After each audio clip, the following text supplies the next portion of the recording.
Ustadz, gimana kalau suami suka KDRT dan suami tidak memenuhi tanggung jawab sebagai kepala rumah tangga? Kalau itu KDRT dan sudah keterlaluan, di luar batas, sudah sangat keterlaluan, dan istri sudah tidak kuat karena mengalami kekerasan dalam rumah tangga, boleh kalau memang sudah dipertimbangkan dengan baik, boleh menggugat pisah suaminya.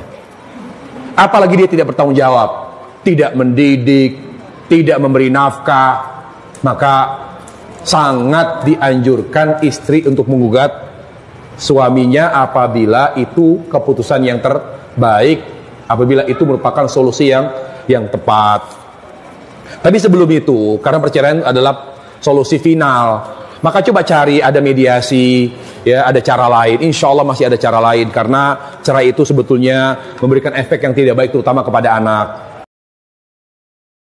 La hadza fil Islam liman tarkas salat. Jangan ngaku muslim kalau dia tidak salat. Sampaikan juga azab, bagaimana azab orang yang tidak salat. Bahwa orang yang tidak salat itu lebih besar dosa daripada zina. Orang yang tidak salat lebih besar daripada membunuh. Orang yang tidak salat lebih besar dosanya daripada seorang anak berzina dengan ibunya. Tidak ada dosa yang mengalahkan dosa salat. Wallah, tidak ada dosa maksiat yang lebih besar daripada dosa meninggalkan salat setelah syirik dan berbuat bid'ah dalam Islam. Jadi jangan diremehkan orang, saya nggak mencuri, saya nggak pernah bohong, tapi Anda nggak salat.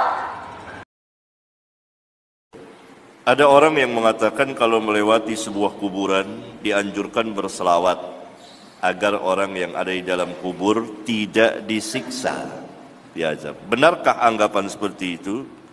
Jelas tidak benar sama sekali. Sama sekali tidak benar, tidak ada keterangannya. Yang ada kita dianjurkan melewati kuburan dengan membaca doa kubur. Makanya Allah menyuruh kita agar jangan bergaul dengan orang-orang yang bisa menjerumuskan kita, sehingga kita akhirnya menjadi orang yang lalai. Wala tuti' man aghfalna qalbahu an dzikrina wattaba'a hawa wa kana amruhu furuta. Di surah Al-Kahfi Allah mengatakan demikian. Wala tuti' man aghfalna, jangan kamu mengikuti orang-orang yang telah kami lalaikan hatinya. Allah yang menjadikan dia lalai, bukan lagi dia yang menyebabkan dirinya lalai, tapi Allah. Jangan kamu ikuti, kata Allah, orang-orang yang telah kami jadikan, yang telah kami lalaikan hatinya. Kami lalaikan, Allah lalaikan dia.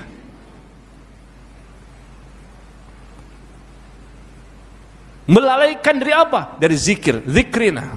Dan dia mengikuti hawa nafsunya. Dan dia orang-orang yang melampaui batas. Allah tidak hukum manusia, Allah tidak akan berikan hukuman kepada manusia selagi masih di atas fitrah. Jebol benteng kesabaran kita, akhirnya kita emosi, tidak dosa. Orang emosi tidak dosa sampai dia berbuat maksiat karena emosi. Sebagaimana orang yang menangis ketika bersedih tidak berdosa sampai dia berbuat maksiat dalam tangisnya. Kenapa? Masing-masing masih berada di atas fitrah. Yang menangis karena sedih fitrah, yang ada terpancing emosi lalu tersulut emosinya di atas fitrah masihan, tak berdosa sampai dia berbuat maksiat karena emosi. Di dalam agama kita sedang bahagia, Allah suruh makan-makan. Antum menikah bahagia nggak? Syariatnya apa? Makan-makan. Apa namanya? Walimah.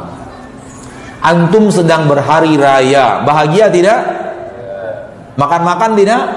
Ya, diharamkan berpuasa. Diharamkan berpuasa, berarti disuruh makan. Makan, antum bahagia sekarang, makan. Anak antum lahir, bahagia tidak? Bahagia. Apa disuruh nah? Makan lagi. Karena lagi bahagia, disuruh makan-makan.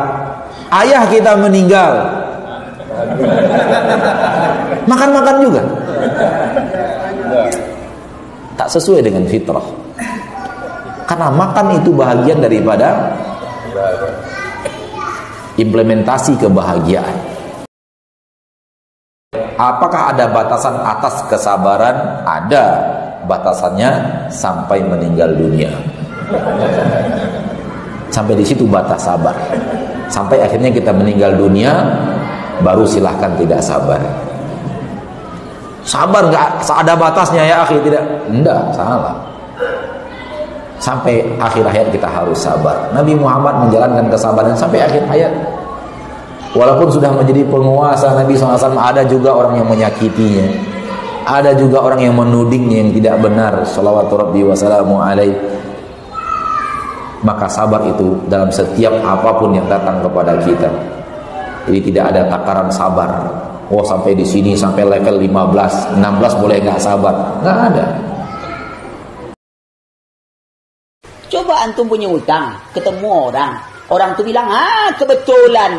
Dalam hati kita, kau ya kebetulan, saya kesalahan. Kadar Allah. Alhamdulillah ya akhi, lama nan cari antum kadar Allah di sini kita jumpa. Awak dalam hati nyesal pula datang taklim tadi ya, nampak muka dia minta utang pula sama awak. Ya. Tapi itu kenyataan. Kebetulan kadar Allah. Walaupun sebagian dia karena kebiasaan kita nyebut kebetulan, sebagian dia tak salah. Orang paham sebenarnya itu, tetapi kan menunjukkan bahwa kita yakin kepada kadar Allah apa? Kita bahasa yang lebih baik kadar Allah yakin kita ketemu di sini. Kadar Allah kan kita ketemu. Kalau tak kadar Allah tak bisa ketemu kita. Kadar Allah. Bukan sebuah kebetulan. Seperti kejadian alam itu dibuat sebuah kebetulan, tidak ada yang mengaturnya. Allah yang mengatur, tak ada yang kebetulan saja begitu adanya. Kalau belum punya jodoh, usaha cari jodoh. Iya, jodoh itu kata Melayu, takkan yang bulat datang bergolek, yang pipih datang melayang. Tak mungkin. Ada usaha, jalan. Cuman sadar diri. Awak tak hafal Quran, tak hafal Quran. Yang diminta, Ustaz, tolong carikan hafizah Ustaz. Allah, ikhwan. Tak sadar ke diri itu. Macam apa nak dapat? Kadang-kadang hafizah Ustaz, kalau dapat cantiklah Ustaz, anak semata wayang Ustaz, ya. Oh ya, kaya boleh juga Ustaz. Kalau ada mobil tak masalah. Kata Ustaz, kalau ada ngapa untuk kau lebih baik.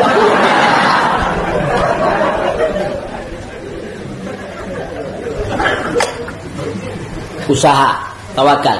Nampak saya masih banyak bujang-bujang labuknya. Ini anak ada tab nih misalnya. Ini tab mestinya buat apa jamaah tab nih? Buat apa tab? Buat apa? Macam-macam apa? Ya bisa WA, bisa baca, ya. Intinya buat komunikasi lah kasarnya. Ya. Tapi kalau ada kecoa nih di sini nih, anak pengen bunuh kecoanya, anak timpa pakai tab. Mati nggak kecoa? Mati. Kecoa lagi, anak timpa lagi. Mati nggak kecoa? Ada kecoa lagi, anak timpa lagi kecoa. Mati nggak? Tab anak mati nggak? Mati kan? Kenapa tab anak bisa rusak? Karena tab itu nggak dibuat untuk matiin kecoa. Kalau Anda pakai tab ini nggak sesuai dengan tujuannya, pasti rusak. Sama kayak manusia. Kalau manusia diciptakan oleh Allah untuk beribadah, lalu dia nggak beribadah, pasti rusak. Karena kita diciptakan karena ada tujuannya untuk beribadah kepada Allah.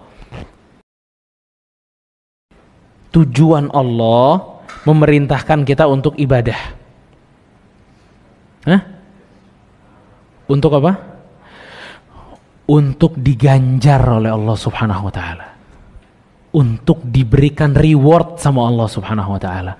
Jadi jangan pernah berpikir Allah menciptakan kita untuk kita ibadah. Terus ibadah ini Allah inginkan agar Allah tuh tambah kaya. Enggak. Kita mau sujud ribuan kali, Allah enggak tambah kaya gara-gara kita, enggak. Allah enggak tambah mulia gara-gara kita, enggak. Tetap aja Allah dengan kemuliaan yang sempurna. Mau kita ibadah, mau enggak kita ibadah, Allah mulia. Mau kita sujud atau kita enggak sujud, Allah tetap kaya.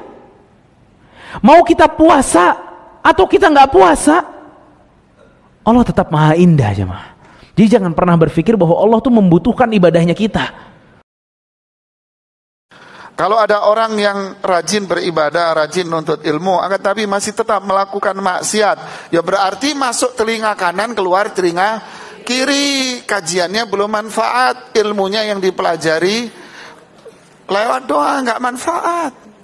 Loh kok bisa Ustadz? Ya mungkin ada niat dia yang nggak benar.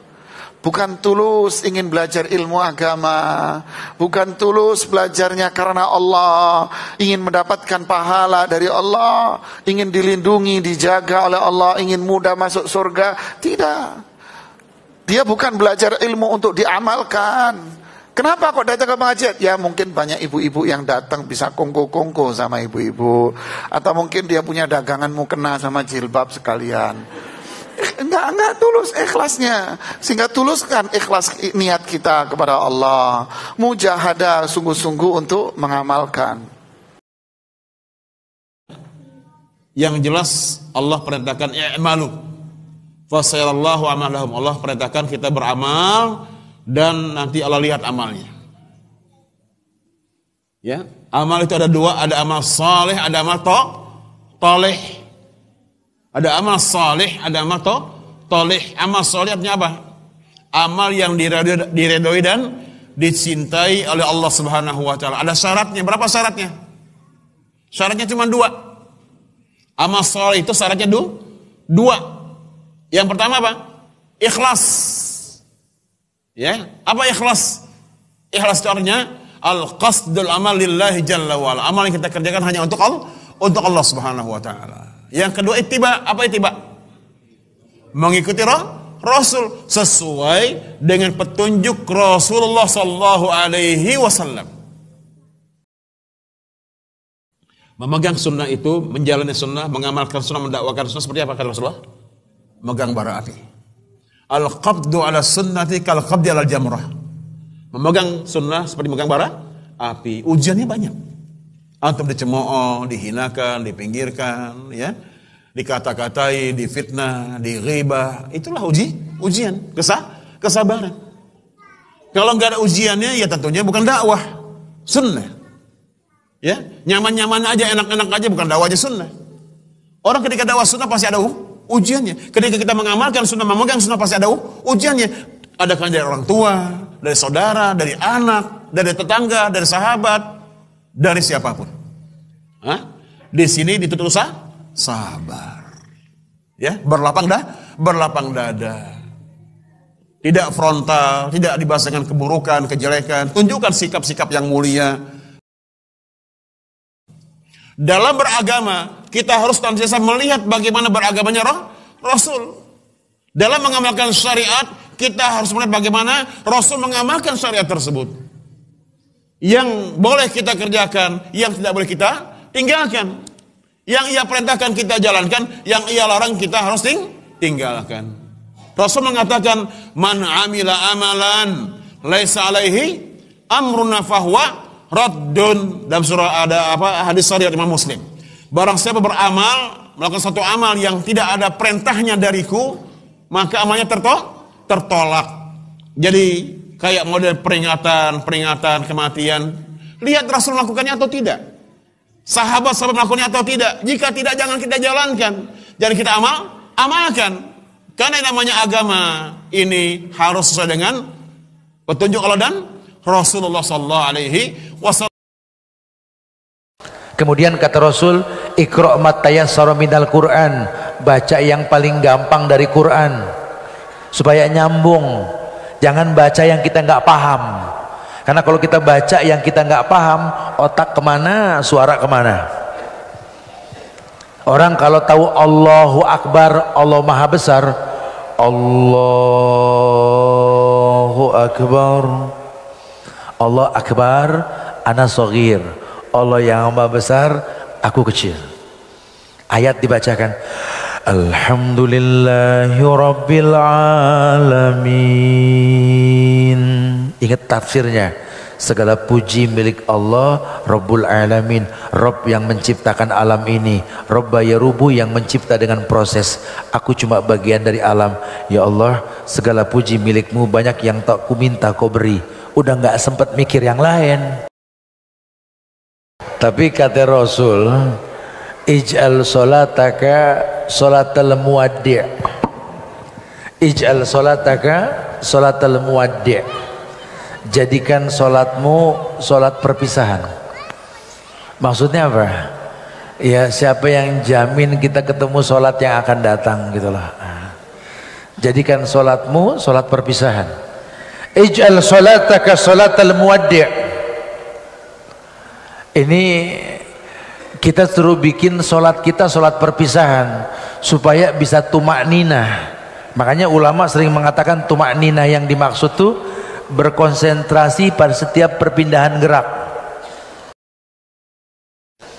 Tapi kalau suasana membuat makmum nggak nyaman, ya kita tanggung dosa imam. Ya, kita udah tahu standar makmumnya anak-anak yang baru pada belajar, orang tua, anak kecil. Ya udah, jangan bikin mereka berpikir yang enggak. Yasin. Kata yang baru tobat, pernah denger nih ayat di mana? Yang sampingnya udah agak batal tuh. Ya Allah, berhenti di mana nih ayat gitu. Yang batal yang di pojok dia bilang, gua nggak demen imam. Imam tanggung dosa tuh ya. Jadi kita kalau sholat ngimamin, sholat sendiri, tolong bacaan yang memang kita sanggup, kita paham. Karena bahasa Rasul, Iqra matayassara minal Qur'an. Baca yang paling gampang dari Al-Qur'an. Wallahu a'lam. Wailul lil aqabi minan nar. Orang yang sholat masuk neraka, itu tadi.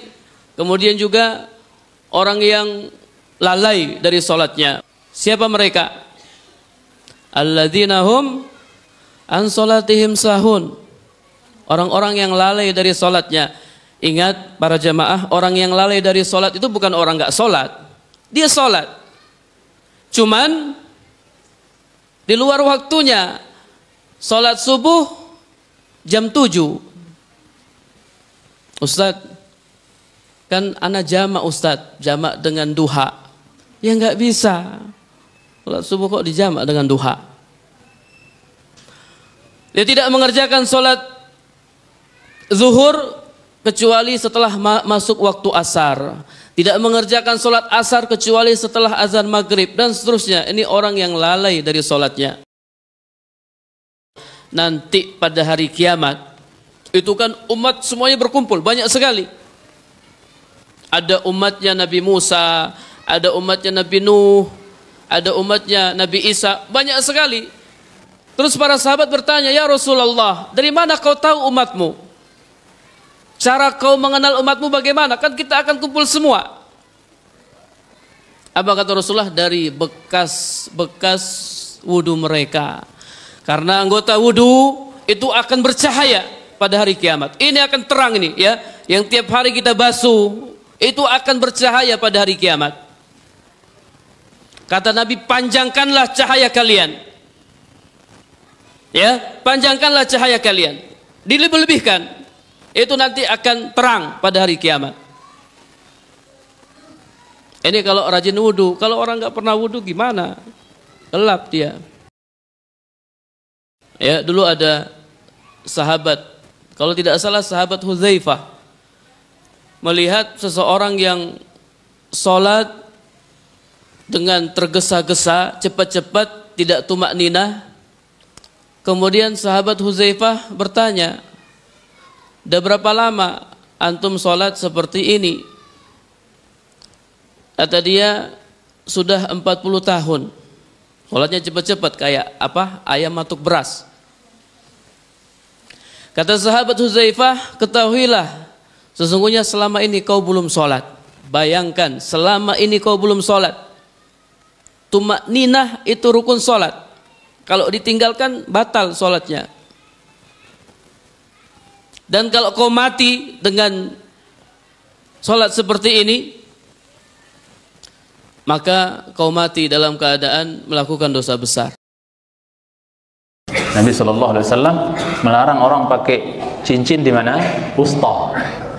Wusta itu apa? Jari tengah. Ya, wallati taliha, dan yang berikutnya, abang-abangnya. Mana abangnya? Kesini atau kesini? Telunjuk. Ya. Berikutnya apa? Tarik jari tengah, maksudnya telunjuk. Terus abangnya lagi apa? Jempol. Dilarang. Anak muda tuh suka saya lihat itu, sok gaya. Ya, nggak boleh. Dilarang kita pakai apa? ali-ali kalau bahasa Lomboknya itu ya. Dilarang kita pakai cincin di mana? Di jempol, nggak boleh, ya. Dan dilarang juga di adiknya jempol, telunjuk, ya. Dan di adiknya telunjuk lagi, apa tuh? Jari tengah. Bolehnya di mana? Nih, tok. Ya, binsir sama khinsir, jari manis namanya ya. Ya, itu untuk laki-laki berlakunya. Cincin bolehnya di mana? Jari manis sama jari yang lebih manis lagi, yaitu keling. Karena memang wanita itu difitrahkan, ditumbuh kembangkan oleh Allah suka dengan hiasan. Aw may yunashsha'u fil hilyati wa huwa fil khisami ghairu mubin. Memang tabiatnya perempuan itu berhias, gitu, cintai sama Ta'ala. Ya. Nah itu. Antum enggak apa-apa suruh. Antum duitnya pusing naruhnya di mana, udah taruh sini satu Mas istri. Lengkap gitu kan. Nanti pas belanja di warung yang ini ya bang. Ada kan kayak gitu kadang-kadang. Kacau ibu kadang-kadang tuh. Mamerin gelangnya sampai di sini. Ya. Allahu Akbar. Dicolong stres itu. Dimalingin orang langsung stres, pingsan di tempat.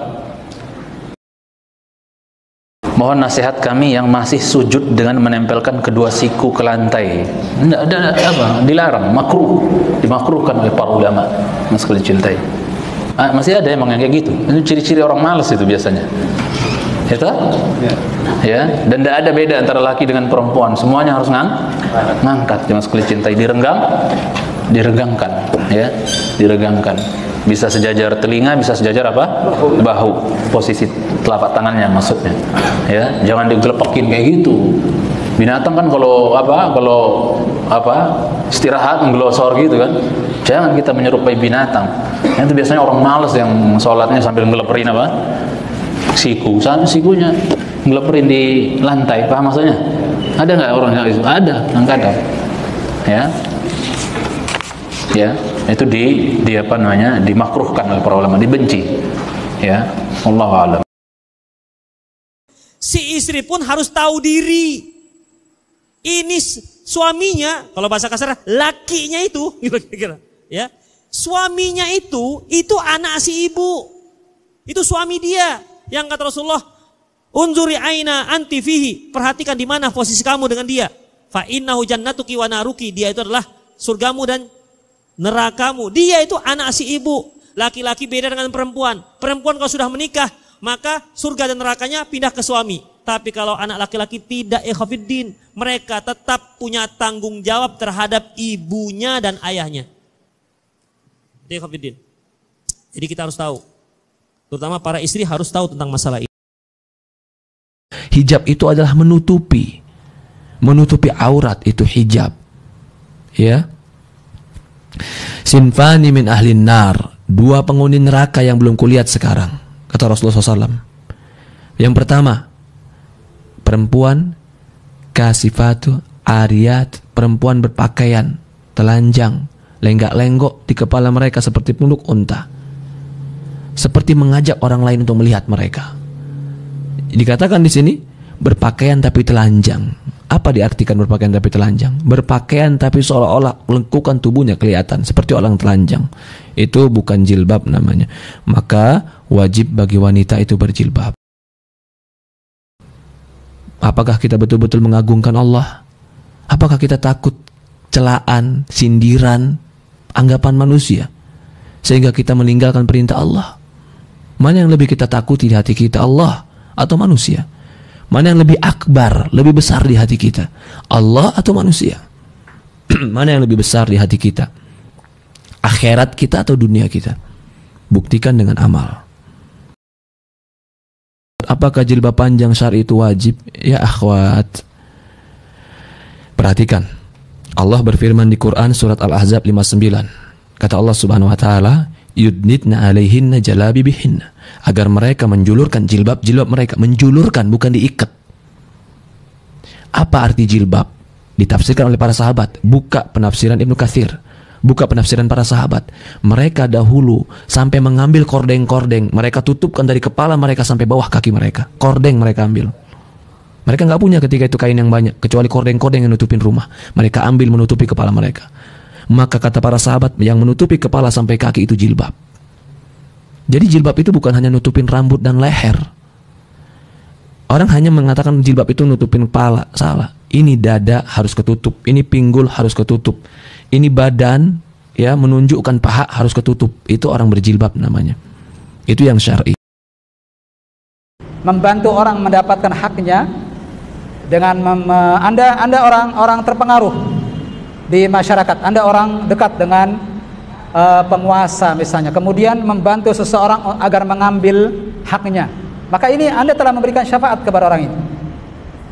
Dan apabila syafaat ini dalam hal kebaikan, maka dapat pahala. Kebalikannya, kalau syafaatnya dalam hal keburukan, maka dia dapat dosanya.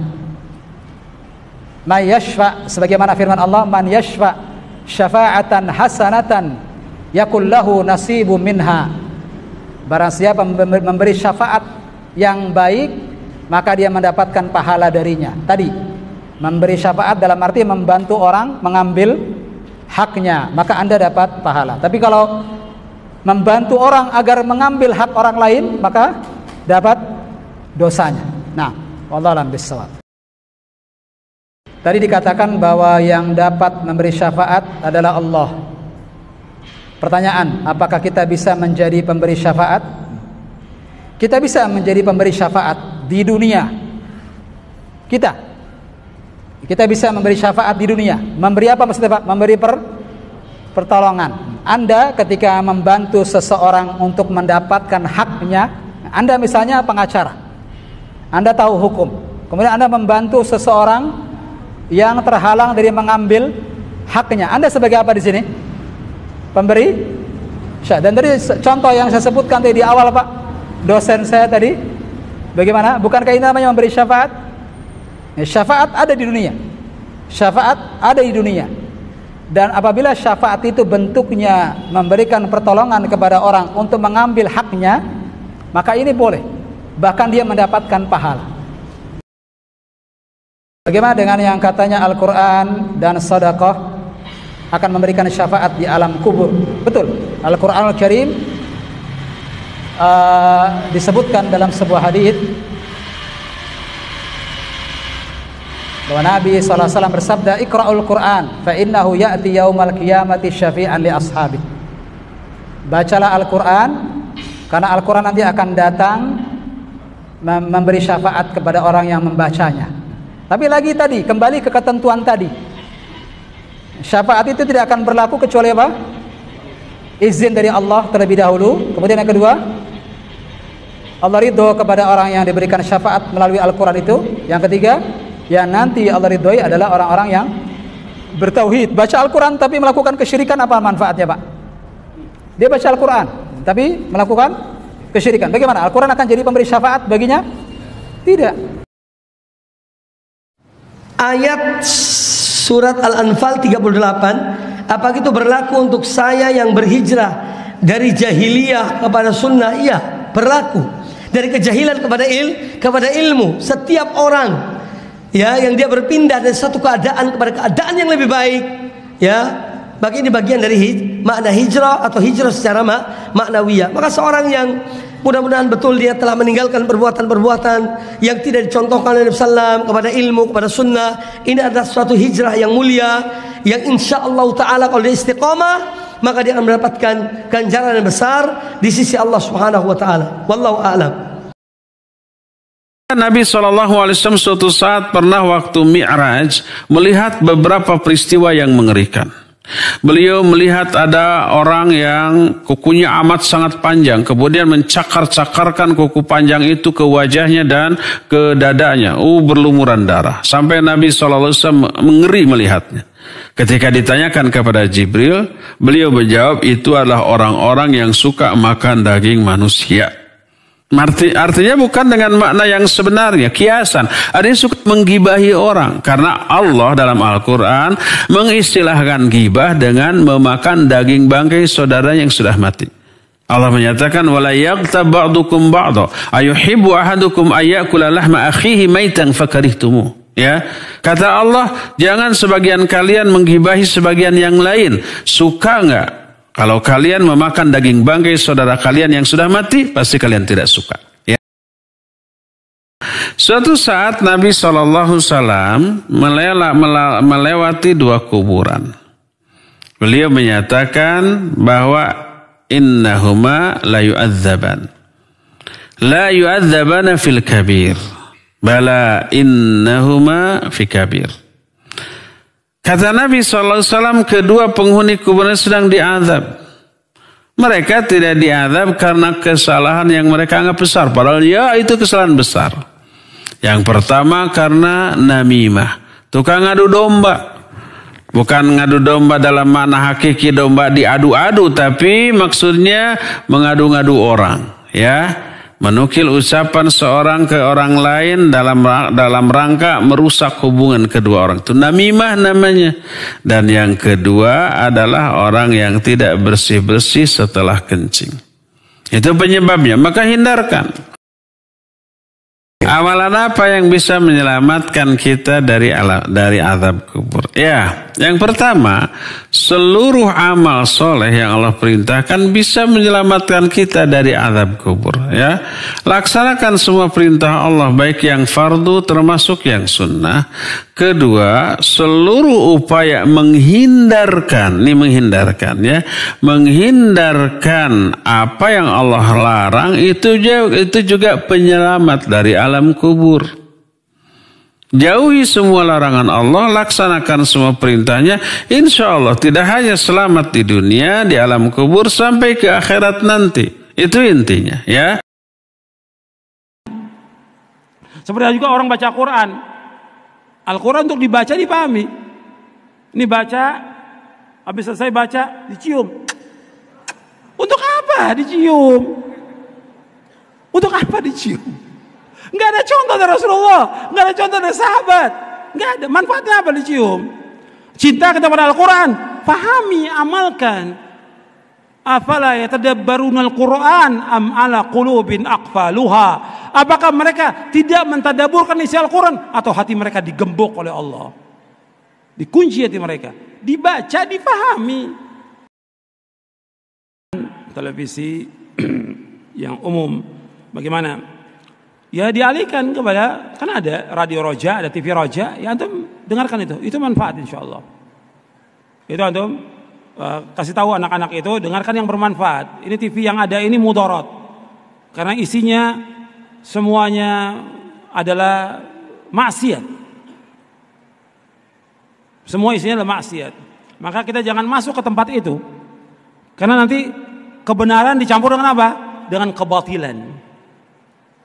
Ditayangkan oleh pengajian supaya apa? Supaya laku kemaksiatannya. Pengajian hanya mukodimah aja, yang isinya apa? Kemaksiatan, film-film, kerusakan, telanjang, segala macam sudah. Maka itu matikan, ganti dengan yang lain yang bermanfaat. Antum ada TV Roja di rumah, radio Roja itu dengarkan, itu manfaat. Dikasih buku-buku yang bermanfaat. Al-Quran itu dibaca, difahami. Yang majang itu, yang nulisnya belum tahu tentang artinya apa. Yang nulisnya, yang punya rumah, yang beli juga nggak tahu apa sih itu melingkar-lingkar gitu tulisannya, kaligrafi, nggak bisa baca. Terus apa maknanya? Apa manfaatnya? Apa Al-Quran kita jaga supaya seperti satpam gitu, supaya maling nggak masuk? Nggak bisa.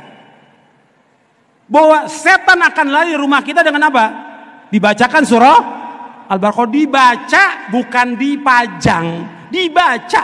Kata Nabi, la taj'alu buyutakum maqabira innasyaitana yanfiru minal baiti alladzi tuqra'u fi suratul Baqarah. Jangan kamu jadikan rumah kamu seperti kuburan. Sesungguhnya setan lari dari rumah yang dibacakan surah Al-Baqarah. Hadis sahih riwayat Muslim dari sahabat Abu Hurairah radhiyallahu anhu. Disuruh baca, setan akan lari, bukan dipajang Al-Quran itu. Yang pertama, kita dituntut objektif. Jadi dia keliru dalam masalah busana, tetapi positif dalam sisi tingkah laku. Itu yang pertama. Tapi yang kedua gini Bu, kalau orang tidak mau pakai hijab tetapi akhlaknya baik, dikhawatirkan ketika dia berakhlak baik itu bukan karena Allah, bukan ikhlas, tapi karena untuk kepentingan branding atau pencitraan diri sendiri. Jadi lebih sifatnya pribadi aja. Kalau karena Allah, kenapa yang ini ngikutin Allah, yang itu nggak mau ngikutin Allah? Jadi lebih ke pribadi, berarti nggak dapat pahala sama sekali dia berakhlak baik. Apa yang menyebabkan dia enggan membayar hutang? Ya, apakah karena memang ketidakmampuan? Lihat, kalau memang benar-benar tidak mampu dan kita tahu persis kondisinya nggak mampu, sebaiknya diberikan waktu tenggang. Dan ketahuilah ketika Anda memberikan waktu tenggang, maka itu berpahala di hadapan Allah Subhanahu wa taala. Ya. Syukur-syukur lagi bisa mengikhlaskan, besar lagi pahalanya di hadapan Allah, mendapatkan naungan di arsy-Nya nanti. Ya. Uang nggak seberapa, paling cuma 1 juta 2 juta, tapi naungan Allah di bawah arsy itu luar biasa. Jelas ya di sini ya. Tapi kalau kita perhatikan, ternyata keengganan dia selama ini membayar utang itu karena apa? Yaitu tadi, karena suka mengulur-ulur. Ada duit dia pakai untuk beli motor, ada duit dia pakai buat beli vas-vas bunga di rumah, hiasan-hiasan di rumah, pernak-pernik di rumah, nggak jadi bayar utang. Nah, kalau yang seperti ini bisa kita tegasi. Kalau dibahas hukumnya arisan, ya mubah. Sekarang berhutang hubungnya apa? Berhutang hukumnya mubah. Maka arisan asal hukumnya apa? Mubah. Asalkan tolong perhatikan, dalam unsur arisan ini tidak boleh ada keuntungan. Setiap yang dapat giliran kena namanya, oh harus syukuran. Adakan makan-makan bareng. Dari apa? Karena dia dapat utangan tadi, karena dia dapat nomornya dari arisan tadi. Ini sama riba ketemunya nanti, karena ada manfaat di situ dari utang piutang. Ya, jelas. Jadi kalau mau mengembalikan, ya kembalikan sama seperti yang sudah dia bayarkan. Jelas? Ya. Meninggalkan sholat adalah kekufuran. Meninggalkan sholat itu ada 2. Pertama, orang yang meninggalkan sholat karena tidak setuju dengan syariat sholat, atau dia benci terhadap syariat sholat, maka ini ulama sepakat dia kafir, tidak ada perbedaan pendapat. Yang kedua, meninggalkan sholat hanya karena malas, maka ada perbedaan pendapat ulama. Pendapat yang kuat insya Allah hukumnya sama, tetap kafir, murtad, karena dalilnya bersifat umum. Rasulullah sallallahu alaihi wasallam bersabda, al-ahdu alladhi bainana wa bainahumus shalah faman tarakaha faqad kafar. Perjanjian antara kami dengan mereka adalah salat, siapa meninggalkan salat maka dia kafir. Bahkan yang ditipu oleh setan ini tidak jarang juga para dai, para ustadz, para penceramah. Mereka begitu semangat, atau mereka yang juga menamakan diri sebagai para aktivis dakwah. Mereka begitu semangat mengajak manusia meninggalkan riba, jangan korupsi, jangan minum khamar, jangan melakukan pergaulan bebas. Semangat sekali mereka. Tapi mengajak manusia meninggalkan syirik kurang semangat. Ini adalah para dai yang tertipu oleh setan. Atau bahkan jemaah sekalian, sampai pada tingkat yang sangat parah, mereka anggap dosa syirik itu bukan sebuah masalah. Bumi itu bulat, ya, dan atas itu bukan berarti atas itu semua yang ke arah luar namanya apa? Atas. Paham? Kalau bumi ini bulat, ke sini atas, ke sini atas, ke sini atas, ke sini atas. Paham? Taruhlah ini Makassar, ini Amerika misalnya. Kalau ada Amerika sini bangunannya ke bawah sini 100 tingkat, sini cuma 2 tingkat, lebih tinggi mana? Lebih tinggi mana? Yang 100 tingkat apa yang 2 tingkat? 100 tingkat. Karena yang patokannya dari arah permukaan bumi ke arah luar. Semakin luar semakin ke arah atas. Semakin anda ke arah, anda ke arah Allah Subhanahu wa taala. Ustaz, berarti kalau kita di atas kita boleh berdoa ke bawah? Enggak. Ngapain ditiba yang di atas lebih dekat di sini? Paham? Paham? Ngapain ke bawah, di atasnya dekat sini kok. Kecuali kalau bolong ke bawah ente ke sini. Ngapain nih? Makanya kita di atas ini ke atas sini, ke atas sini ke arah sini, atas sini ke arah sini. Apalagi yang bilang bumi datar, selesai urusan.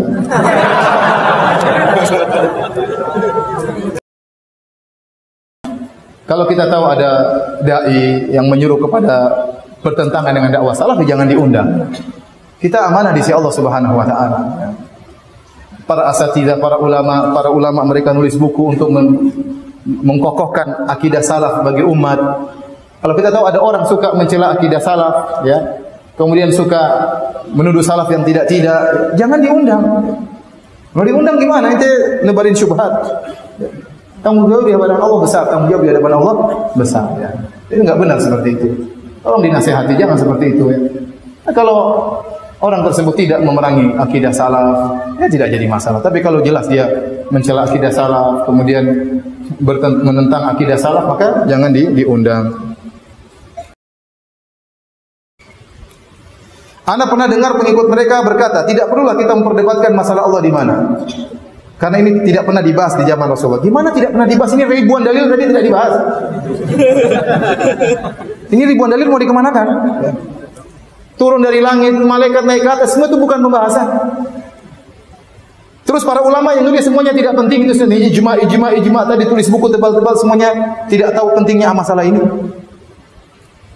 Ya akhi, yang benar aja.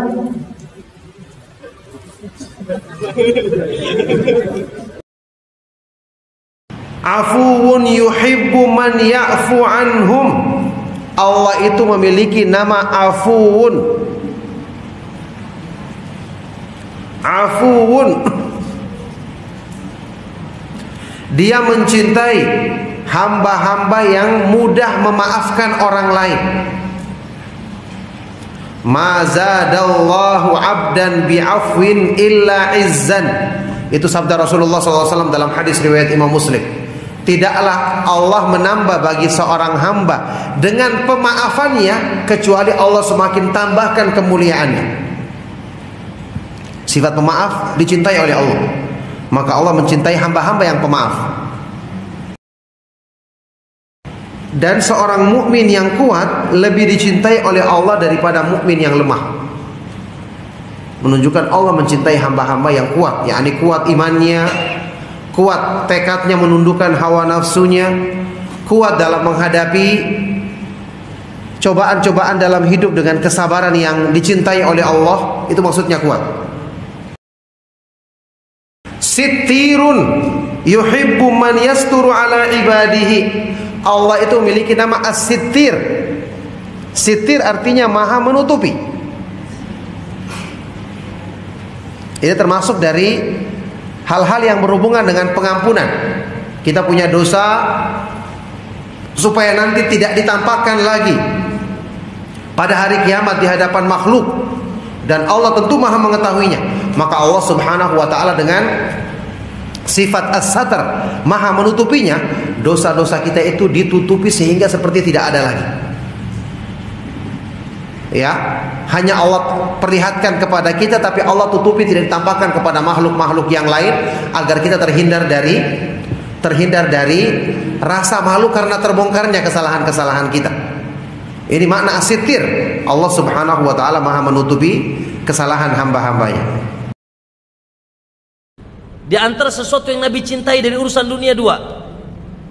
Hubbiba alayya min dunyaya, dicintakan kepada hatiku dari urusan duniaku dua. Apa itu? At-tib. Apa at-tib? Hah? Nah ini. Apa? Minyak wangi. Nabi suka banget minyak wangi.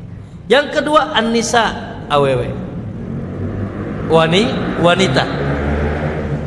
Naam, tabi'ah. Sehat. Ya. Apa namanya? Manusiawi. Ya. Subhanallah. Adapun Nabi diberikan kelebihan lebih dari 4, yaitu hadiah dari Allah Subhanahu wa taala.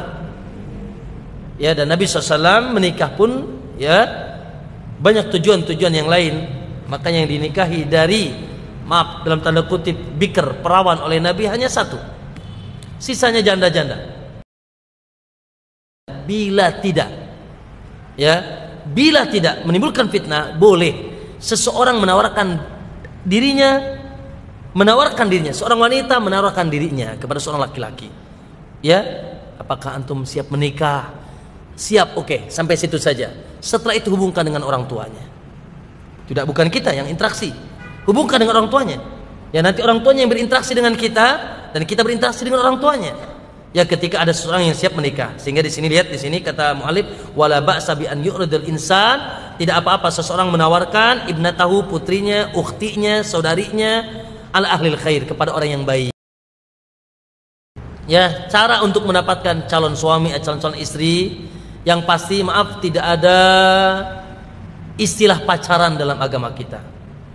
Ya, istilah pacaran, saling mengenal secara pribadi, ya, mengawali pernikahan dengan ya saling mengenal secara pribadi, baik secara langsung misalkan ya interaksi langsung, atau melalui media Facebook atau WA dan sebagainya lah.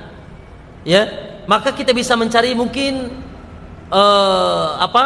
dahulu teman sekolah kita, atau mungkin subhanallah dikenalkan oleh teman kita, atau mungkin ayah kita mencarikan untuk kita. Sebagaimana subhanallah Pak, dahulu ya para sahabat, Abu Bakar mencarikan untuk anaknya kepada Umar, kepada Utsman ditawarkan, akhirnya ditawarkan kepada Rasulullah SAW. Boleh Pak, ya, dan ini sunnah ya, orang tua mencarikan untuk anaknya.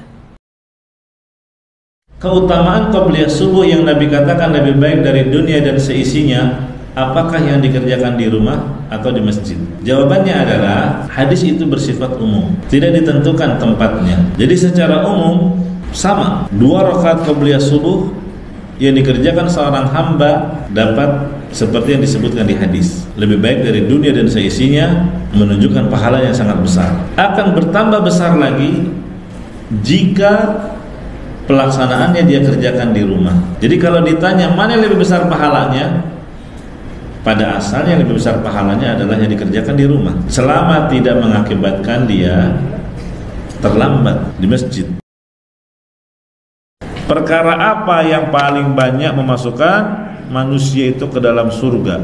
Maka beliau menjawab, taqwallah wa husnul khuluq. Takwa kepada Allah dan akhlak yang mulia. Ini yang paling banyak memasukkan seseorang ke dalam surga. Wasu'ilan aktsara ma yudkhilun nasa an-nara. Lalu Nabi ditanya lagi, apa yang paling banyak memasukkan seseorang ke dalam neraka? Maka beliau menjawab, al-famu wal farju, yaitu mulut dan kemaluan.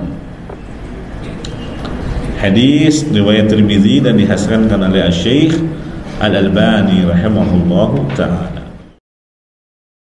Salah satu barometer akhlak seseorang adalah bagaimana akhlaknya dia dengan istrinya ketika dia di dalam rumah, akhlak dia dengan keluarganya. Sebagaimana disebutkan dalam hadis, kata Nabi SAW, sebaik-baik kalian adalah yang paling baik terhadap istrinya, terhadap keluarganya, dan saya adalah yang terbaik di antara kalian terhadap istri, terhadap keluarga. Kenapa barometer kebaikan itu diukur dengan perilakunya seseorang terhadap istri, terhadap keluarga? Kenapa? Jawabannya adalah karena hakikat akhlak yang asli pada seseorang akan nampak ketika dia di dalam rumahnya. Apa hukum salaman dengan orang yang lebih tua dari kita dengan mencium tangannya? Mencium tangan memuliakan orang yang tua, memuliakan seorang alim, gak ada masalah. Itu dibolehkan sebagaimana difatwakan oleh Syekh Albani rahimahullah. Namun yang tidak boleh ketika seorang meyakini tangannya ini memiliki kekeramatan, tangannya ini memiliki keberkahan. Kalau saya cium tangannya 3 kali bolak-balik, maka segala kemudahan akan saya dapatkan. Ini nggak boleh. Tapi kalau seandainya dia mencium untuk memuliakan orang yang lebih tua darinya, nggak ada masalah. Kadang-kadang Allah harus memberikan kepada kita penderitaan karena kita telah berbuat dosa kepadanya. Dan yang mengundang penderitaan itu kepada kita adalah dosa-dosa kita. kesalahan-kesalahan kita kepada Allah, pelanggaran-pelanggaran syariat yang kita lakukan, itulah yang melahirkan kepedihan dalam hidup kita. Karena kita banyak berbuat maksiat, akhirnya kita dibuat pedih hidup kita oleh Allah, kadang melalui suami, kadang melalui anak, kadang melalui teman, kadang melalui tetangga, kadang melalui bos dan atasan, kadang melalui sesuatu yang tidak kita sangka-sangka dan kita kira-kira. Semua itu Allah yang mengatur. Kenapa kita harus dibuat sedih? Karena kita harus merasakan pedihnya maksiat kita, agar kita sadar bahwa maksiat mendatangkan kepedihan di dunia dan di akhirat. Ketika orang berbicara kepada kita, kita itu orangnya begini, orangnya begitu, katakan kepada diri ini, cuman segitu yang dia katakan kepada saya. Saya tahu diri saya lebih kotor daripada apa yang dia katakan itu. Tapi nggak perlu diucapkan, dalam hati saja. Baru itu yang dia katakan kepada saya, masih terlalu baik saya menurut dia. Karena saya tahu diri saya lebih kotor dan jorok daripada itu. Saya hanya berusaha menyimpannya, saya hanya berusaha meminta kepada Allah maafnya, saya hanya berusaha menata diri menjelang hari wafat untuk bisa wafat di atas husnul khatimah. Kalau begini kita hidup, kalau begini kita menata hati, kalau begini kita menata diri, saya yakin dan percaya, seburuk apapun kata-kata orang terhadap kita, tidak pernah membuat kita emosi. Kita ingin menemukan kedamaian dan ketentraman. Dan ketentraman itu kita temukan dalam zikir, dalam ibadah kepada Allah. Maka kita beribadah kepada Allah dengan sholat di rumah kita, membaca Al-Quran di rumah kita, kemudian menjalankan amanah di rumah kita. Kalau ada uang suami kita, kita jalankan, kita kelola dengan amanah. Kalau ataupun ada uang kita jalankan, kita kelola dengan amanah pula. Kalau kita memiliki mertua, kita pun menjalankan bakti kepada mertua dengan penuh amanah. Sehingga anak-anak juga kita dengan penuh amanah, rumah tangga kita urus dengan penuh amanah, semuanya dengan penuh kejujuran dan kasih sayang, akan terjadi rumah tangga damai, tentram, bahagia, yang mana kita tidak akan mau punya tempat lain untuk duduk senikmat tempat di mana kita berada di rumah kita, bersama suami kita, bersama istri kita dan anak-anak kita. Pelajari Al-Quran, pelajari hadis-hadis Nabi SAW, mengkaji keterangan yang disampaikan oleh para ulama, sehingga kita tidak timbul suudzon, berburuk sangka kepada siapa? Allah Subhanahu wa Ta'ala. Karena Allah akan menyikapi hambanya tergantung bagaimana hambanya berprasangka kepada Allah. Kata Allah dalam sebuah hadis qudsi, ana inda dhanni 'abdi bi. Sesungguhnya aku akan menyikapi hambaku sesuai dengan prasangka hambaku kepadaku. Jadi kalau kita berprasangka baik kepada Allah, maka Allah pun akan memberikan yang terbaik kepada kita. Kebalikannya kalau kita berprasangka buruk kepada Allah, Allah pun bisa jadi menakdirkan sesuatu yang buruk untuk kita. Ya, maka berhati-hatilah dalam masalah prasangka ini. Kalau orang ditimpa musibah kemudian tidak bersabar, apakah tetap mendapatkan pahala? Ya, yang namanya musibah atau pahala itu adalah diberikan manakala seorang bersabar. Ya. Kalau misalnya dia ditimpa musibah malah dia ngeresulo, dia misuh-misuh, dia marah-marah, dia memprotes takdir Allah Subhanahu wa Ta'ala, ya, atau dia ditimpa musibah kemudian malah bunuh diri, apakah orang seperti ini akan mendapatkan pahala? Jelas tidak. Ya. Yang dimaksud adalah orang-orang yang bersabar. Kita semua alhamdulillah dan insya Allah mengimani bahwa yang diucapkan oleh Nabi kita alaihi salatu wassalam itu murni merupakan apa? Kalamullah yang hak. Ya, murni merupakan wahyu dari Allah Jalla wa'ala, firman Allah yang hak, yang tidak didatangi atau tidak dicampuri oleh kebatilan. La ya'tihil batilu min baini yadayhi wala min khalfihi tanzilu min hakimin hamid. Ya, Al-Quran itu nggak bisa didatangi oleh apa? Tidak didatangi oleh al-batil. Ya, dari depan, dari belakang, nggak bisa. Akan tetapi Quran adalah tanzil, dia semata-mata adalah wahyu yang diturunkan dari zat yang maha hakim, bijaksana, hamid, yang maha terpuji. Awal atau muqaddimah surat Taha juga menjelaskan, Taha ma anzalna 'alaikal qur'ana litashqa illa tadhkiratan liman yakhsha. Terus tanzilum mimman khalaqal arda was samawati al-ula.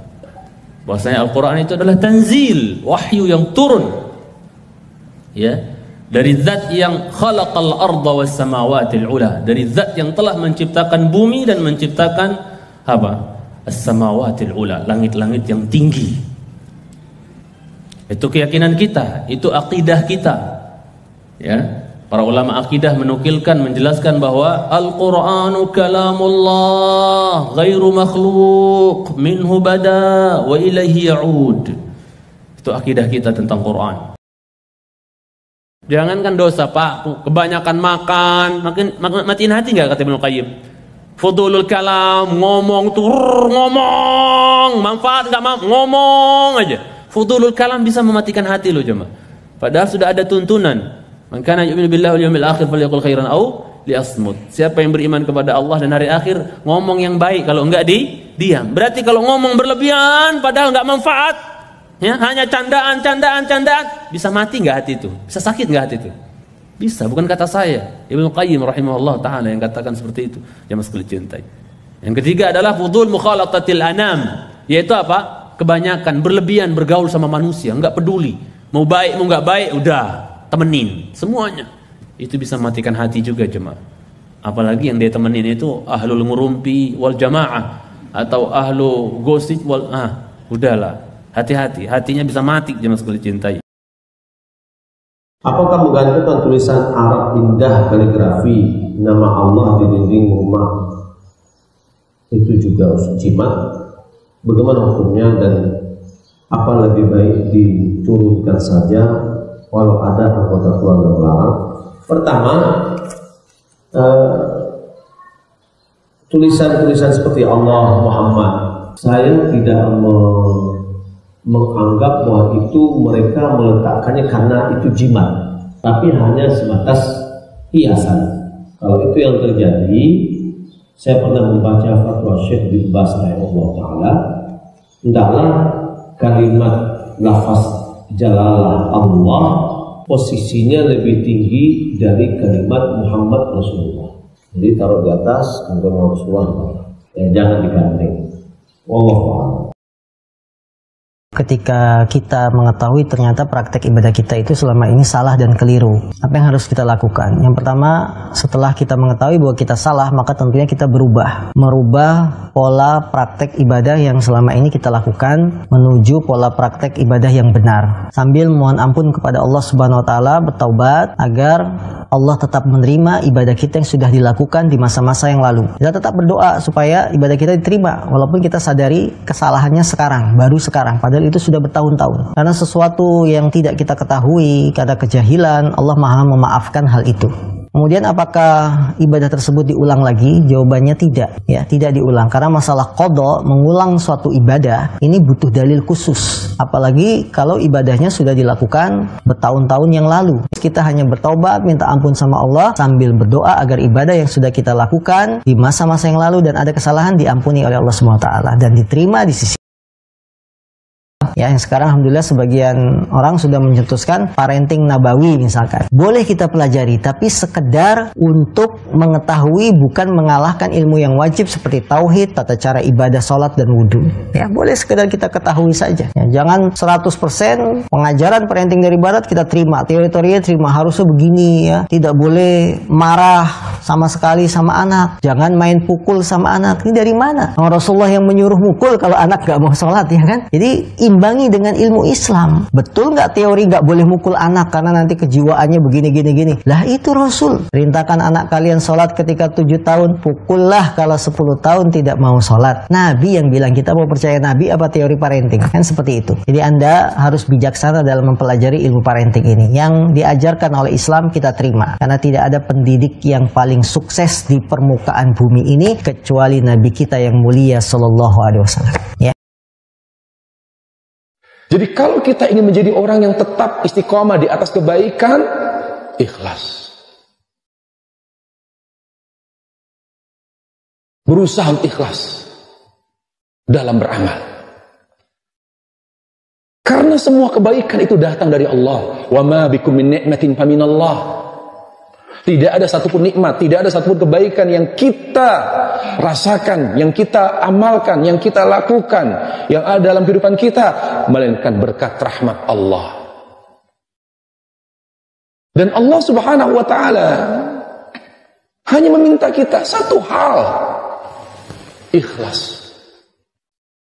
Allah Subhanahu wa ta'ala berfirman, "Wa ma umiru illa liya'budullaha mukhlishina lahuddin." Tidaklah mereka disuruh untuk beramal kecuali amalan yang ikhlas. Sahabat Rasulullah SAW adalah generasi terbaik umat Islam. Mereka adalah contoh bagi kita, suri tauladan bagi kita. Mereka adalah umat yang paling jauh dari maksiat. Mereka adalah umat Nabi SAW yang paling dekat dari kebaikan. Sampai ada kaidah, teman. Lau kana khairan la sabaquna ilaih. Kalau ada satu kebaikan ya yang belum dikerjakan oleh sahabat, maka dia bukan kebaikan. Walaupun kita menganggap itu kebaikan, tapi sahabat tidak mengamalkannya, maka itu bukan kebaikan. Karena apa? Kenapa mereka dekat dari kebaikan? Kenapa mereka jauh dari keburukan? Karena mereka, teman-teman, adalah orang yang ikhlas.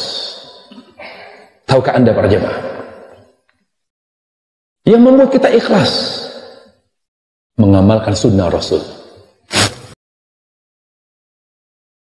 Kunci keselamatan dari segala fitnah, ikhlas. Tahukah Anda apa yang membuat Nabi Yusuf alaihissalam diselamatkan oleh Allah dari fitnah wanita? Lihat, kita harus akui bahwa fitnah terberat bagi kita, para pemuda, ya, laki-laki ini perempuan. Demikian pula para wanita. Fitnah paling berat. Nabi Yusuf alaihissalam, Allah katakan, yang menyelamatkan dia dari fitnah wanita adalah ikhlas.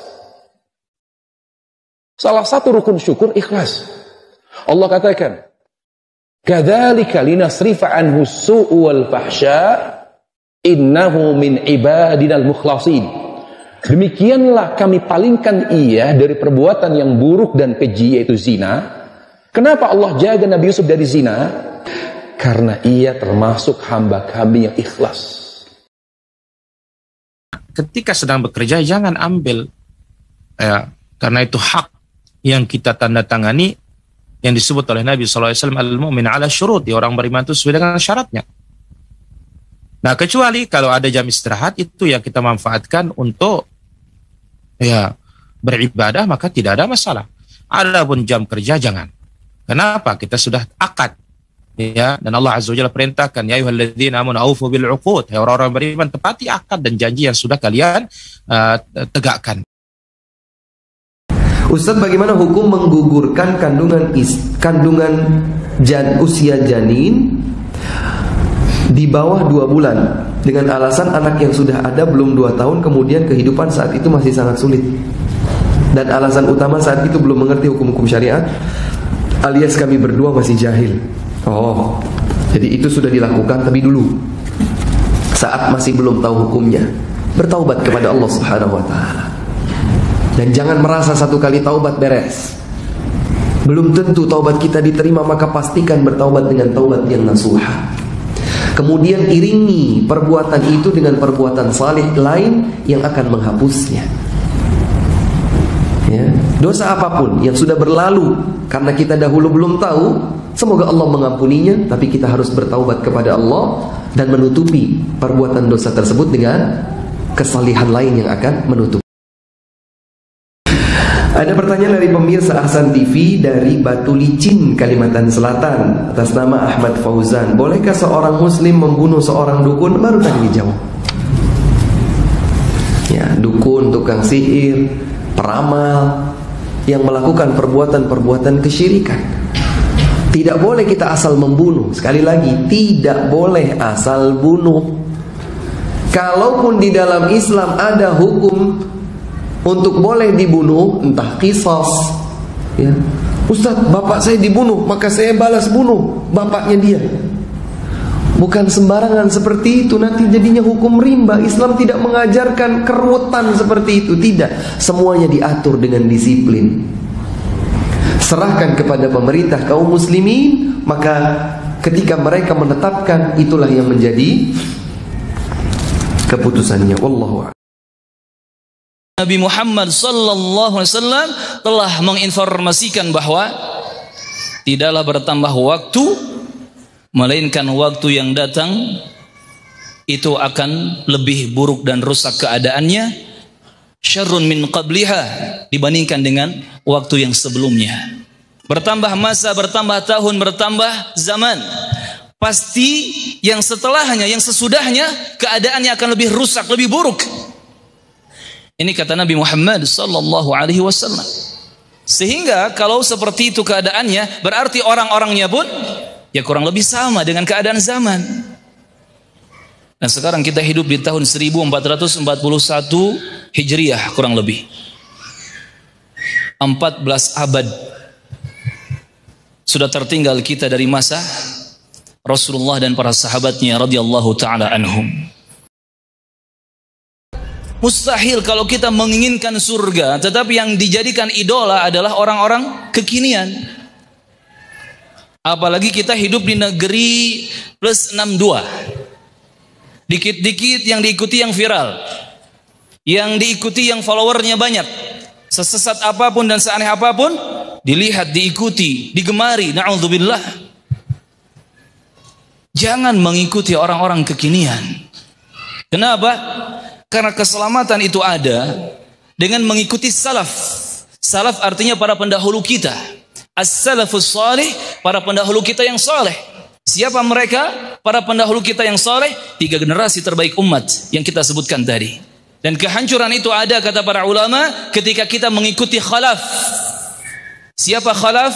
Mereka orang-orang belakangan yang muncul di akhir-akhir zaman. Tolong saya ingatkan kepada teman-teman, barakallahu fikum, nggak perlu kita ngefans kepada Ustadz Fulan, Ustadz Fulan. Jangan mengikuti orang-orang kekinian. Jangankan orang di zaman sekarang, jamaah barakallahu fikum. Di masa tabi'in saja, atau di masa tabi'ut tabi'in, Imam Malik rahimahullah, Abu Abdullah Malik bin Anas sudah mengatakan, kullun yu'khad wa yutrak min qawlihi illa sahiba hadzal qabr. Setiap orang itu ucapannya bisa diambil, bisa dibuang. Setiap orang ucapannya, perkataannya itu bisa diterima atau ditolak, kecuali ucapan pemilik kuburan ini, sambil menunjuk kuburan Nabi Muhammad sallallahu alaihi wasallam. Karena ucapan Nabi Muhammad semuanya mutlak harus diterima, tidak boleh ada yang ditolak, satu kata pun, satu kalimat pun.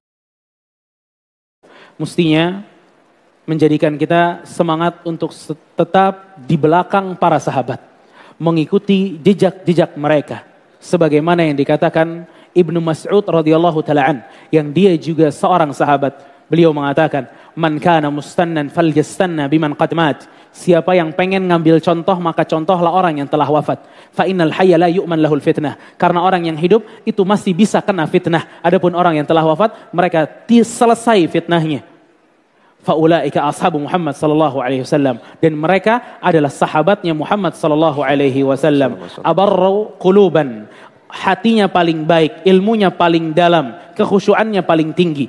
Fattabi'u atharahum, ikutilah jejak-jejak mereka, kata Ibnu Mas'ud, dan pelajarilah agama mereka dan akhlak-akhlak mereka. Fa innahum kanu 'alal hudal mustaqim, karena mereka para sahabat di atas petunjuk yang lurus. Kalau kita siangnya nasehatin sahabat kita, malamnya bangun tahajud doain biar nasehatnya tuh masuk. Masya Allah. Ya, kadang kita nih lupa, kita nasehatin tapi kita lupa doakan secara khusus sahabat kita ini. Kita nggak pernah bangun malam untuk sahabat kita doain. Bahkan sebenarnya ini tuh penting. Karena hati ini kan yang buka atau tutup siapa? Allah. Kita minta sama Allah agar dibukakan hatinya. Ya. Dan kabarkan juga kepada kawannya ini yang nonton. Tadi dengar kan hadis Rasulullah SAW yang pada saat orang Arab Badui datang. Seseorang akan dikumpulkan dengan orang yang ia cintai. Kalau cintanya sama orang-orang film drama Korea, ya, ente juga bakal dikumpulkan dengan mereka nanti di hari kiamat. Ya, makanya hati-hati. Ngefans sama siapa nanti dikumpulin sama dia. Ya, oke itu mungkin. Allahu a'lam. Yang perlu diperhatikan, makanya para ulama ini kalau ada orang yang curhat, Syekh, saya ketemu dengan Nabi. Pasti pertanyaan pertama dari ulama ini nanyain apa? Ciri-cirinya kayak gimana? Ciri-cirinya. Kalau dia bilang nabinya pesek, ya nggak mungkin, mustahil. Bukan nabi, itu syaitan ngaku jadi nabi. Antum perhatikan, syaitan ini nggak bisa menyerupai dirinya dengan diri Rasul. Tapi syaitan mampu ngaku jadi nabi, mampu. Dan ini yang biasanya datang kepada orang-orang yang nggak demen sholat tapi didatengin. Ya, jadi syaitan tuh datang terus bilang, saya ini nabi, saya Nabi Muhammad SAW. Mampu nih syaitan. Yang syaitan nggak mampu nih, wajahnya kayak nabi, jenggotnya kayak nabi, hidungnya kayak nabi. Syaitan nggak mampu, suaranya kayak nabi. Syaitan nggak mampu. Tapi begitu ada yang datang di mimpi seseorang bilang, saya didatengin nabi. Kayak gimana nabinya? Jenggotnya selembar dan 2 lembar. Udah bohong. Syaitan yang datang. Nabi SAW jenggotnya lebat. Ya, makanya yang pasti ditanya oleh para ulama adalah ciri-cirinya dulu. Bagaimana dengan perempuan? Apakah lebih baik untuk tetap berada di rumahnya atau keluar rumah untuk mencari ilmu? Memang pada hukum asalnya perempuan hukum asalnya di rumah. Namun dia punya kebutuhan untuk terus mencari ilmu. Karena kalau seandainya di rumah dia sudah mendapatkan kecukupan ilmu, misalnya dia alhamdulillah suaminya bisa mengajarkannya misalnya, atau alhamdulillah di rumah dia punya wasilah untuk mencari ilmu, dan masjid yang kita datangi cukup jauh misalnya, dan tidak ada yang mengantar, mungkin saat-saat seperti itu diperbolehkan di rumah, silahkan. Tapi khususnya laki-laki, jika tidak ada halangan, maka yang lebih afdal adalah menghadiri kajian-kajian di masjid.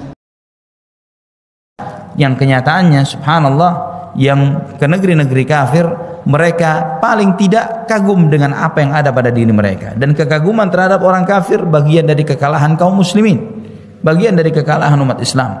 Maka Nabi SAW, dan ketika seorang sudah mulai kagum, maka dia akan mulai meniru dan mencontoh mereka. Dan Nabi SAW mengancam dengan ancaman yang sangat berat, wa man tashabbaha biqaumin fahuwa minhum. Barang siapa yang menyerupai suatu kaum, maka dia akan termasuk dari golongan mereka. Ikhwatal iman rahimani wa rahimakumullah. Para ulama menjelaskan secara detail tentang bagaimana menghilangkan penyakit riya. Riya ini musuh keikhlasan. Dan seseorang itu dia berani riya, dia berani ujub, dia berani hasad karena dia tidak kenal baik akan Allah Subhanahu wa taala. Dia tidak kenal baik terhadap Allah Subhanahu wa taala. Jika dia kenal baik terhadap Allah Subhanahu wa taala, bahwa apapun amal yang dia perbuat terlihat manusia, tidak terlihat oleh siapapun, Allah Maha tahu. Allah yang memberikan imbalan kepadanya, Allah yang membalasnya, baik diakui oleh orang ataupun tidak diakui oleh manusia. Dan kalau dia menyadari bahwa segala kebaikan kita tercatat di sisi Allah, baik diakui dan tidak diakui, diketahui tidak diketahui oleh manusia, kenapa dia harus meriakkannya, menunjukkannya kepada orang? Makanya Nabi Muhammad SAW, walau kanatid dunya ta'dilu 'inda Allah janaha ba'udah lama saqa kafiran syurbatama. Kalau seandainya dunia itu berharga di sisi Allah Subhanahu wa taala seperti harganya sayap nyamuk, maka niscaya Allah Subhanahu wa taala tidak akan memberikan kepada orang-orang kafir satu teguk pun air minum. Itu kalau seandainya dunia berharga di sisi Allah Subhanahu wa taala. Tapi karena dunia ini begitu kerdil, begitu kecil, begitu hina, maka Allah Subhanahu wa taala memberikan mereka dunia ini. Padahal mestinya karena kekufuran mereka, karena maksiat mereka, pembangkangan mereka sepanjang hayat, mereka seharusnya enggak dapat apa-apa dari Allah Subhanahu wa taala. Kalau seseorang itu keluar bekerja untuk mencukupi kebutuhan anak-anaknya yang masih kecil, maka dia di jalan Allah Subhanahu wa taala. Saat sebelum kita berangkat kerja, kita pasangkan dalam hati kita, ya Allah, anak-anakku di rumah, ya Allah, mereka butuh sesuap nasi hari ini, mereka butuh sekaleng susu untuk bulan ini, maka ya Allah, aku sekarang keluar untuk memenuhi kebutuhan mereka. Maka Anda di jalan Allah Subhanahu wa taala. Dan kalau sebelum berangkat kerja kita pasang niat ini, ya Allah, saya tidak akan bisa membalas kebaikan kedua orang tua saya, tapi ya Allah, ini sedikit usaha untuk memenuhi kebutuhan mereka saat mereka sudah lemah. Maka ini sabda Nabi Muhammad SAW, fahuwa fi sabilillah, dia di jalan Allah Subhanahu wa taala. Melihat dunia dengan rendah dan hina. Kita bekerja, kita mengumpulkan harta, tapi kita melihat harta itu sebagai sesuatu yang hina. Karena Nabi Muhammad SAW bersabda, ala inna dunya mal'unah, mal'unun man fiha. Ketahuilah, sungguh dunia itu terlaknat, dan terlaknat siapapun yang tinggal di dalamnya, illa dzikrullah wa ma walahu wa alimun aw muta'allimun, kecuali zikir memuji Allah Subhanahu wa taala dan teman-temannya, amalan-amalan soleh yang lain, dan orang yang alim yaitu para ulama, dan orang-orang yang belajar, ini yang tidak terlaknat. Adapun dunia maka itu terlaknat dan hina. Bedanya antara orang miskin dengan orang kaya masuk surga berapa tahun? 500 tahun. Yadkhulu fuqara'ul jannata qabla al-aghniya bi 500 'am. Orang fakir masuk surga sebelum orang kaya 500 tahun. Mau kaya miskin, Pak?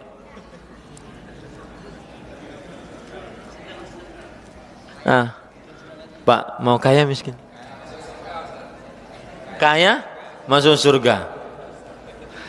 Memang benar Allah berfirman, tidak salah firman Allah, wa tuhibbunal mala hubban jamma, kalian menyukai harta sesuka-sukanya. Ya, 500 tahun enggak usah, biarin 500 tahun, yang penting masuk surga. Yadkhulul fuqara'ul jannah qabla al-aghniya bi 500 'am. Para ikhwan yang dirahmati oleh Allah, indahnya masuk surga tanpa. Apa bedanya pasrah dengan berserah diri?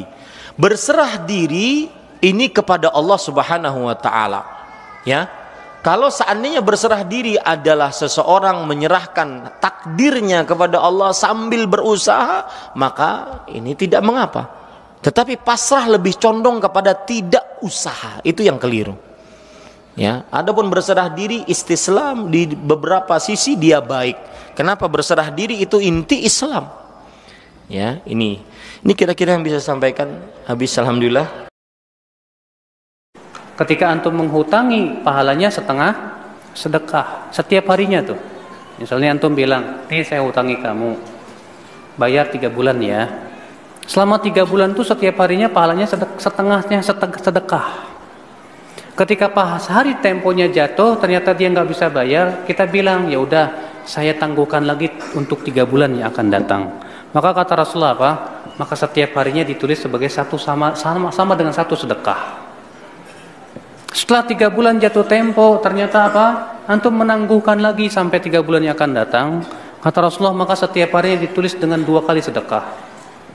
Terus demikian. Masya Allah. Ya.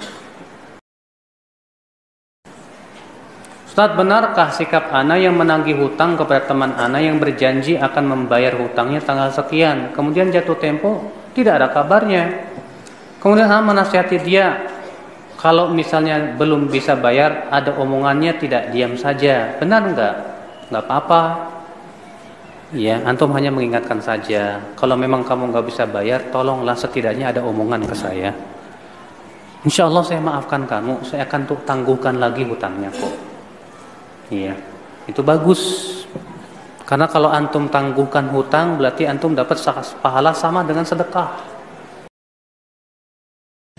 Ustaz, apa benar anak bayi tidak boleh dibawa keluar rumah di malam hari? Yang tidak dibolehkan itu pas maghrib.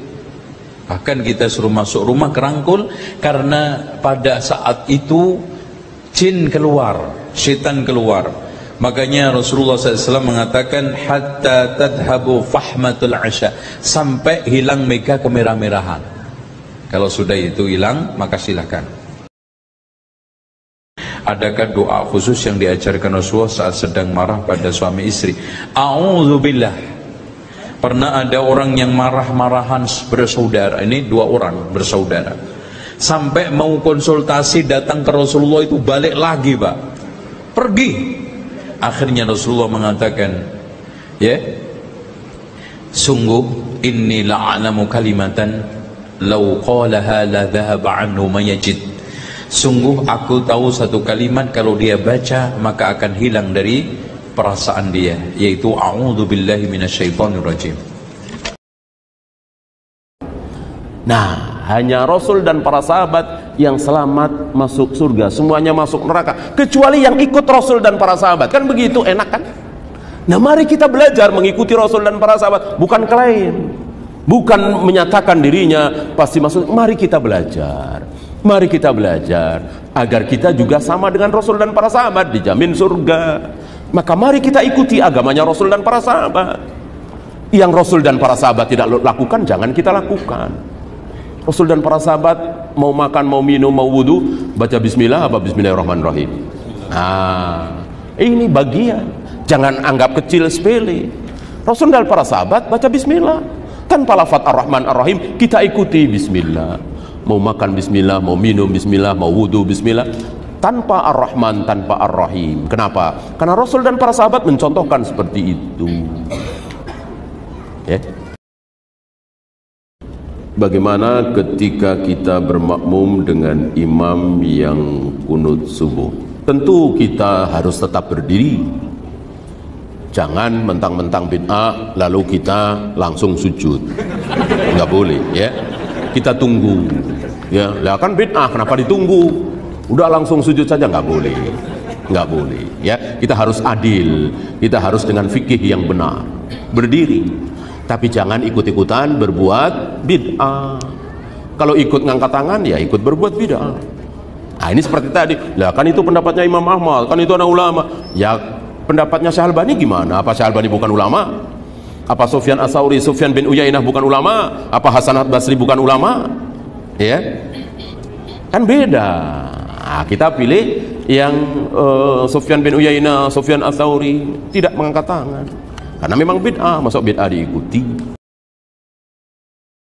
Bagaimana tata cara yang benar untuk membaca Al-Quran dan cara cepat untuk belajar tahsin? Cara yang benar yaitu belajar dengan guru, ya, dengan guru yang ahli Al-Quran dan akidahnya benar. Saya sampaikan, belajarlah Al-Quran kepada ahli Al-Quran yang berakidah benar. Ya, adapun cara cepat silahkan pakai metode masing-masing yang kira-kira cocok. Wallahu a'lam bissawab. Iqra'ul Qur'ana fa innahu ya'ti yaumal qiyamati syafi'an li ashabi. Bacalah Al-Quran karena kelak pada hari kiamat Al-Quran itu akan menjadi pemberi syafaat, pemberi pertolongan kepada orang-orang yang dulu di dunia mau membaca, memahami, mengajarkan, membela, menghafal Al-Quran di dunia, besok akan ditolong oleh Al-Quran. Begitu pula kalau kita ingin maju baik secara pribadi, keluarga, masyarakat, bangsa, negara, umat ini ingin mulia, ingin jaya, kembali kepada Al-Quran. Innallaha yarfa'u bihadzal kitabi aqwaman wa yadha'u bihi akharin. Dalam riwayat Imam Muslim dari sahabat Umar ibn al-Khattab radhiyallahu anhu, Allah akan memuliakan, meninggikan umat suatu kaum dengan sebab Al-Quran. walaupun dosa syirik itu dia lakukan sudah 30 tahun yang lalu, misalkan 30 tahun yang lalu pulang kampung ikut acara sesajen, dia cuma ikut-ikutan saja, bukan dia yang menyembelih, tapi dia ikutan di situ, dia setuju dengan acara itu. Apalagi dia yang menyembelih untuk selain Allah, dan itu dia lakukan sudah 30 tahun yang lalu. Tapi selama itu dia belum pernah bertobat. Ya, dia masih terhitung melakukan dosa itu, pelaku dosa itu selama dia belum bertobat. Menghina Allah, menghina Rasulullah sallallahu alaihi wasallam, menghina satu ayat Al-Qur'an, menghina satu ajaran Islam. Sepakat seluruh ulama pelakunya kafir, murtad, keluar dari Islam.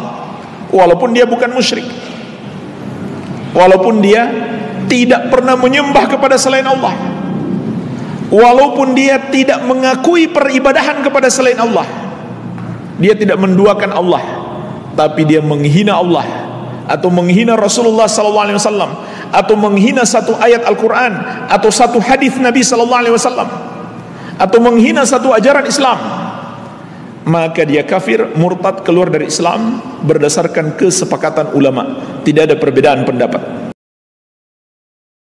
Dosa apapun selain daripada kesyirikan dan kekafiran, walaupun pelakunya tidak taubat sampai mati, dia melakukan dosa itu, maka masih ada harapan Allah mengampuninya. Masih ada harapan Allah mengampuninya. Itulah sebabnya dari awal kita katakan, orang yang takut terjerumus dalam riba tapi kurang takutnya terjerumus dalam syirik, dia tertipu oleh setan. Dia takut terhadap dosa yang kalau dia nggak bertobat Allah masih mungkin mengampuninya, tapi dia tidak takut atau kurang rasa takutnya terhadap dosa yang tidak akan Allah ampuni.